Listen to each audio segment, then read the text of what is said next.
Getting older can be one of those things that we just don't want to talk about, especially as gay men. We like to be connected to our youth, our vitality, and often denial of this growing older phenomenon that we all get to experience as humans. Let's call it what it is. So, what do we do with this attitude towards aging that I would argue needs to be changed and shifted? Well, I think we can look at how there are different ways of approaching how we're being. First of all, we can go on living in a way that we maybe have for the last 10, 20, 30 years of proving ourselves, proving our worth, proving, always trying to achieve that next best thing, that next best goal. Now, that can look like a whole bunch of things. It can be about career, it can be about things you're trying to do socially, or things you're trying to do in terms of lifestyle changes and shifts. But constantly in this mode of proving and that you've got to achieve that next thing. And when we're in that mode, we can be stuck and trapped in what is often labeled as performing. So we're performing in our roles, we're performing in ways that society kind of expects of us, or we've been indoctrinated to believe is how we're supposed to show up by performing how we be.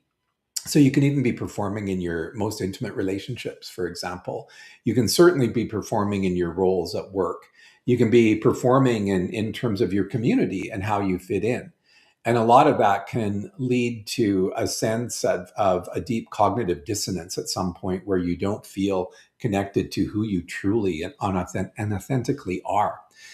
There can also be this idea of deep strident independence. So for as men, this is a big thing for a lot of us. We've got to like do it ourselves, fix it ourselves, look after ourselves. We had a conversation in the Wisdom Trust the other day about not asking for help and how some of us are just resigned to not asking for help for a lot of things, right? And so this strong drive to do it ourselves, is lone wolf kind of thinking and approach to life, it's probably not going to serve us well moving forward as we age. And then there's this other thing about the markers of success. So, what does success look like? Well, for some of us, myself included, success can be marked by the externalities, right? So, where do you live? What's your address? What kind of neighborhood do you live in? What kind of car do you drive? How many gay cruises are you going on a year? What sort of beautiful things are you posting on your social media account to demonstrate, to prove to others your success? So these are four areas: this whole proving kind of thing, the performing kind of thing, the strident independence thing, and then this needing to feel a sense of success by way of external markers, for example, is a way of aging that maybe we want to kind of shift out of. So, what might that look like? Before I tell you what that might look like, I'm going to give my own story. So, I, for the last few years, decades, I should say, not years, decades, been very much the lone wolf guy. I'll figure it out on my own. I'll make this work. I'll just work harder. And in being that independent, driven person, I was so proud of what I was doing and how I was fiercely independent in my approach. But how did it serve me? Well, not so well in the end, in retrospect, because I was running a yoga business. I had a career going on. I wasn't doing either of them as well as I could. I wasn't asking for help in terms of how to make that yoga business more successful financially. I just figured I would figure it out on my own. Did I? No. I made really stupid mistakes in terms of development of the property that I had with the yoga studio. And that led me into a deep, dark financial crisis point where it resulted in bankruptcy during COVID because I was so overextended, for example. So, this idea about being fiercely independent and not connecting with others. We're not asking for support, not really being vulnerable, not allowing myself to be vulnerable, to be that way, you know, and that's all shifted in the last few years. So the point here is about how do we age differently? And so I'm going to be 61 in a few days. And I think it's really the last year that I've shifted a lot out of some of those held beliefs, attitudes, and patterns that I've been in for so long. And let's be clear, I've been doing spiritual work for almost 3 decades. And so we can hide ourselves behind all of these different things that we do, our practices, our professions, our codes of conduct as professionals, all of these things, right? Or just beliefs that we have around who we're supposed to be and how we're supposed to show up. So here I am at this age, kind of now figuring it all out. And this is what I want to present to you as alternatives to the proving, performing, independence, and success modes that we can get so trapped in. What if instead of proving ourselves, we were able to just move into a place of presence? And like I said, been doing the spiritual work for a while. This notion of being present moment is so elusive for so many of us, right? But how do we just be in the moment instead of having to prove anything to anyone?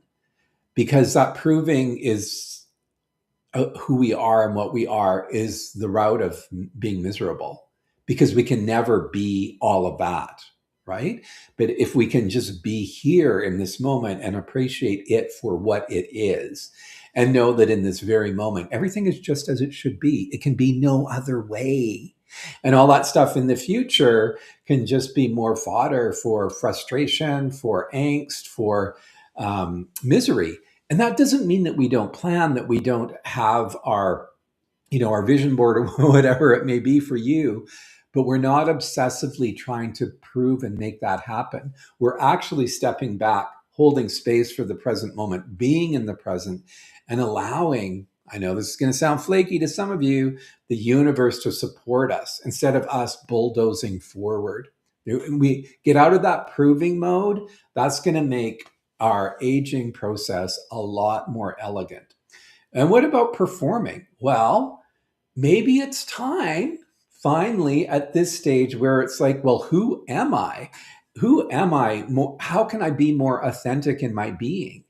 And sometimes that authenticity that we think we're demonstrating is simply roles that we've mastered playing. And maybe that isn't even you. So, how do you connect to that deeper aspect of self? I know that the only way you can get there is through stillness. You can't get there through reading another book, watching another YouTube, training or skills building or personal development, sharing. It's through you getting connected to yourself in stillness, taking time just to shut it all off and to go in there and to let the thoughts come up, to let everything come up and to not get attached to any of it. That is the most profound and powerful, simple yet incredibly complicated way to become authentically you.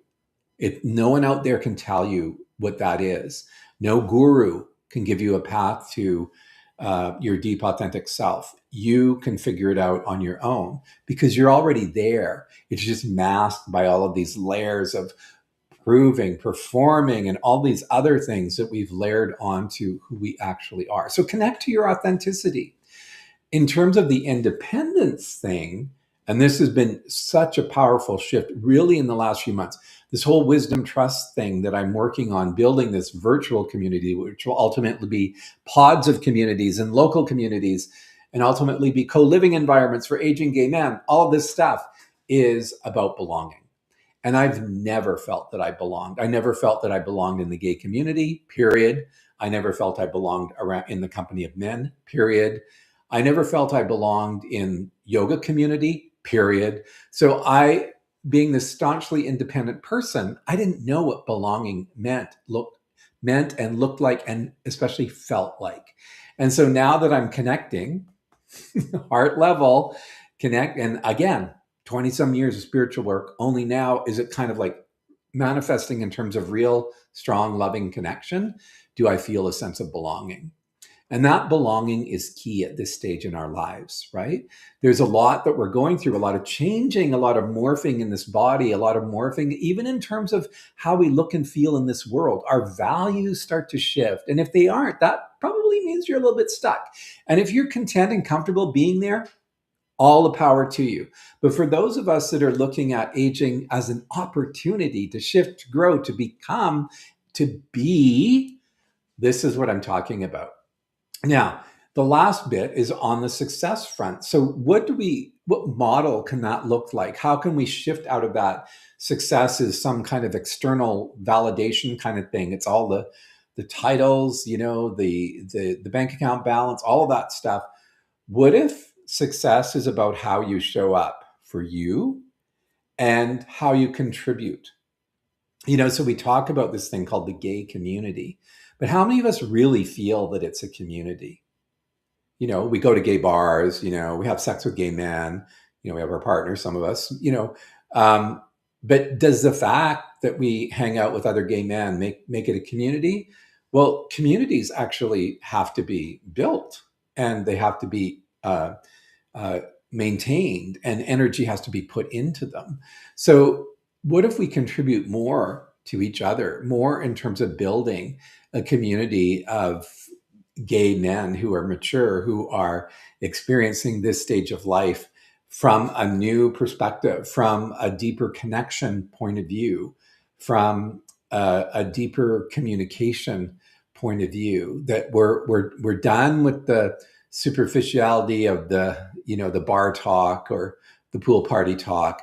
We actually want to have deeper commitments and engagements with other men so that we can joyfully explore this aging process together, not deny it, not refuse it, but be with it and be a part of it and make it an amazing, I think the most important part of our lives.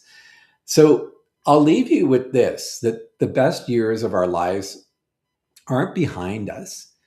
They simply require a different definition of success, a different definition of how we explore them.